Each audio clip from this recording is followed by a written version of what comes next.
personality type have an effect on being able to hear or discern God's will? Is there hope for an accountant to feel the Holy Spirit? That's really good. Yeah, it's possible. Certainly it's possible. There's hope even for accountants. But, people we're all made unique. We fit into personality profiles based on certain tests and yada, yada, yada. But ultimately, we're all unique, which is why you have to avoid a one-size-fits-all kind of theology. You have to avoid a one-size-fits-all kind of piety. Some people are very emotional. Some people aren't. Some people are maybe more cerebral than they are emotional. And some people feel things real deeply and real quickly, and other people don't feel it at all. And that's why we can't set up one prototype and make that sort of what everyone's supposed to be like, because then everyone who's not like that is feeling indicted, when in fact they just may have different personalities. So true. And to bring our theme in again tonight, community, I think, is so essential here. Can theologians, let's put that right alongside accountants.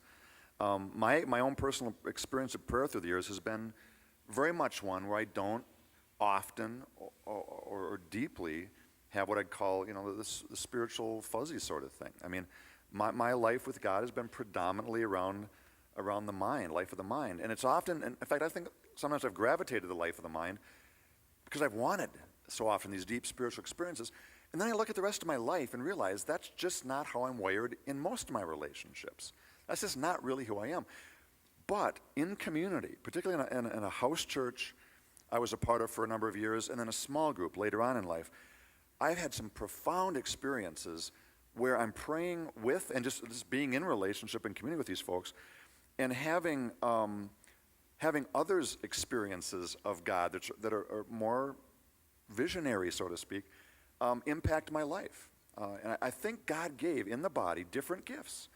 And not all of us have the gift of profoundly seeing visions of God or hearing God's voice in a sort of common and sort of supernatural sort of way. I think God's Spirit is at work in all of us, and that He's teaching all of us what works for our personality type and our wiring and our wounds or whatever in order to walk with Him. But the gift of the community and the various gifts that we have with each other, that's where God can give to me something I'm not wired for, but that a brother or sister of mine is, and they share that with me.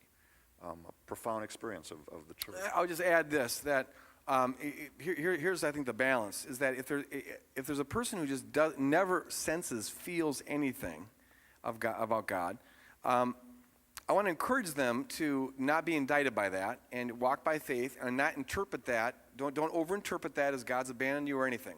Okay, so on the one hand, I want to mistrust feelings. There are people who think they feel God and they're not feeling God at all. It's pastrami pizza and they're coming up with weirdness in their brain when they get prophecies or whatever. In the same way, there are people who are close to God. They just, for whatever reasons, don't feel Him. So don't overinterpret that. On the other hand, be open to I wouldn't just say, well, that's just my personality. Because very frequently, there's things going on in their head that is causing them not to feel God. Maybe they have a sadistic picture of God. They don't know it. And anyone who had that picture of God would not feel anything towards God. So on the one hand, I'd say, explore that. Be open to the possibility of experiencing God. But don't overinterpret it to the point where you indict yourself and think there's something defective about you because you're not getting all excited and emotional during worship services.